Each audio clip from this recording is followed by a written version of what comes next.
Ipinamalas ng mga mahuhusay na kusinero at mag-aaral ang kanilang talento sa pagluluto sa taunang Pindang Cook Fest na ginanap sa municipal grounds ng Mangaldan. Sa patimpalak na ito, tampok ang natatanging lasa ng tanyag na beef jerky o pindang, isang produktong ipinagmamalaki ng bayan.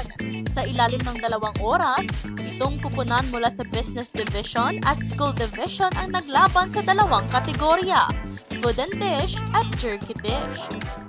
Ang bago, syempre, we are trying to experience yung mga bagong luto ng pindang.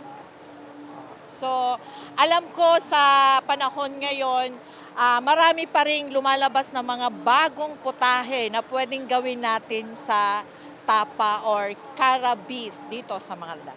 Actually, nag-start po tayo ng 2013.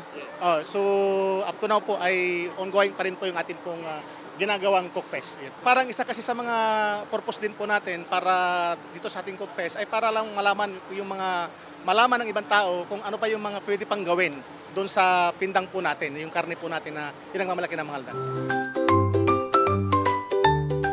Isa sa mga kalahok, si Chef Joe Mark Aquino mula sa Barracks Army Shot. Nagbahagi siya kung paano niya ginamit ang modernong diskarte sa pagluluto upang gawing bago at mas kapanapanabik ang tradisyonal na pindang. Innovation of beef Wellington and rice cake or latik.